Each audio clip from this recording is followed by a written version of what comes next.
Time for a Patreon question. This one comes from Slot1Gamer asks, 10 years ago, where did you see yourself in 10 years? If YouTube was never a thing. So, boy, this is tough because it's tough to look back and try to guess where you might have ended up. I can tell you in 2007, I was kind of confused. I didn't know exactly where I wanted to go. If you remember, I did a Sierra video recently where I talked about working at Sierra. And so to give you a little bit of a refresher on that, I went and learned computer science and also accounting, which got me a job at Sierra. And from Sierra, I did accounting, then I did customer service, I did beta testing, I did wrote articles, helped out online, all that sort of stuff. And then from there, I left Sierra and did some tech jobs and ended up at a DVD publisher that published actually the very first version of Bubblegum Crisis. And that was around 9/11. And as you guys all know, around 9/11, the technology industry crashed and burned and I was laid off. And at about that time, I was like, well, what do I do? I basically was looking down the barrel of about a year of unemployment, and I decided to try other things. And so I went and I went to the University of Washington and I learned all about audio production. And in the process, I was surprised to learn also about video production, which was great. And at that time, I also got an internship at a local recording studio. So why am I telling you all this? Well, because I thought that that was going to be my career path. And I quickly learned that in Seattle, that pool of people who do audio and video production is very small. There are certain cities in the US specifically where you can make a living at doing that because there's much more production going on. LA being one, New York being another. Also, the audio industry is very big in Nashville. And, in Seattle, it's pretty small. So you kind of have to take what you can get. And that was a real eye-opener because I didn't want to be making minimum wage for the rest of my life or the foreseeable future. So I kind of fell back into customer service. For a while, I was the administrator for a network. And so I was the guy who fixed servers and set them up and stuff like that. So I've always had a bunch of experience with computers, fixing computers, but then helping people with computers.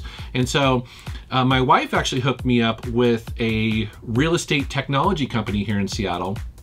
And that was really different. The tech industry is very fast paced. You work long hours. It's always, the next release, test, late, working all the time. It's just balls to the wall as fast as you can go. And I ended up at this real estate company and it was the opposite. 4:45, 5 o'clock rolls around and the place is a ghost town. And it was really nice, I gotta be honest with you, to go to work for a company doing technical stuff, but it wasn't in a hurry, it wasn't a grind. They really appreciated people having lives outside of work. So I stayed there for quite a while and actually rose up through the ranks, and I was the manager of several people there. And so I ran the team of people who helped real estate agents.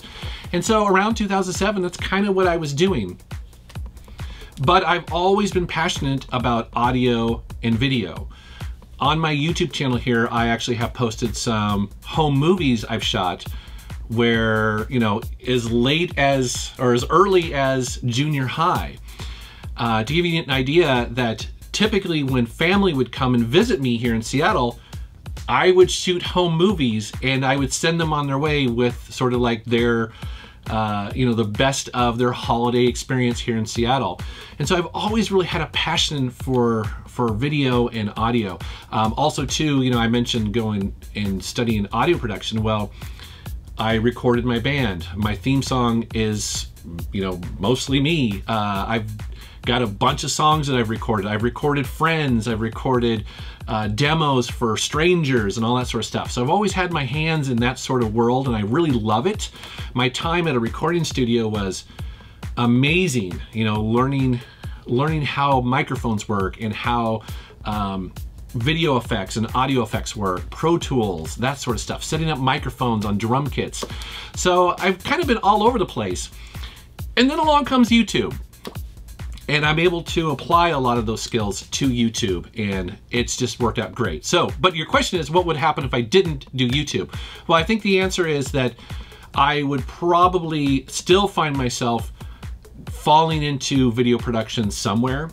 You know, maybe I would just basically take it alone and start my own studio. That's certainly a possibility. That's certainly a possibility today. If YouTube shuts down tomorrow, if my channel fails, I still have a lot of skills in those departments. I could go and work on somebody else's channel. I could go to work for a production studio and, you know, dive into that and probably love it. I think the other answer is, though, is that I'm also someone who enjoys helping people, specifically with computers. I'm pretty good at it.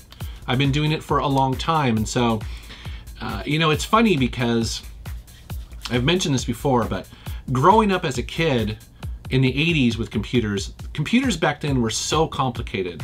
They didn't have graphical interfaces. You had to do everything at the command prompt. You had to know how to build computers. You had to know the difference between RAM, ROM, and a hard drive.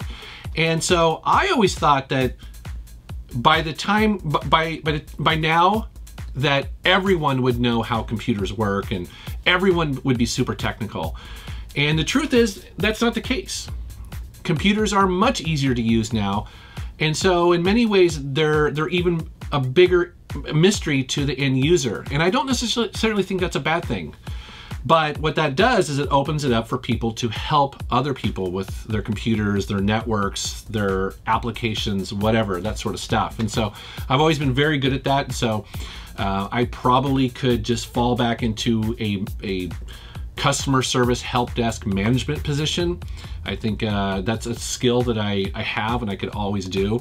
But really, video and audio is my passion, and I hope to do this for an awful long time. And I'm so glad that you guys seem to like what I produce and what I create, so I'm very lucky in that regard. So yeah, that's an interesting question. So I hope you guys like that answer. All right, thank you very much.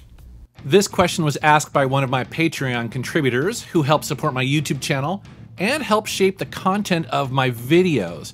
In addition to asking questions like this, they also get access to a private chat, an audio podcast, and early access to most of my Friday videos. You can also set the amount you want to contribute, and you can leave or change it at any time. If you'd like to help support my videos and become part of the Metal Militia, please go to patreon.com/MetalJesusRocks.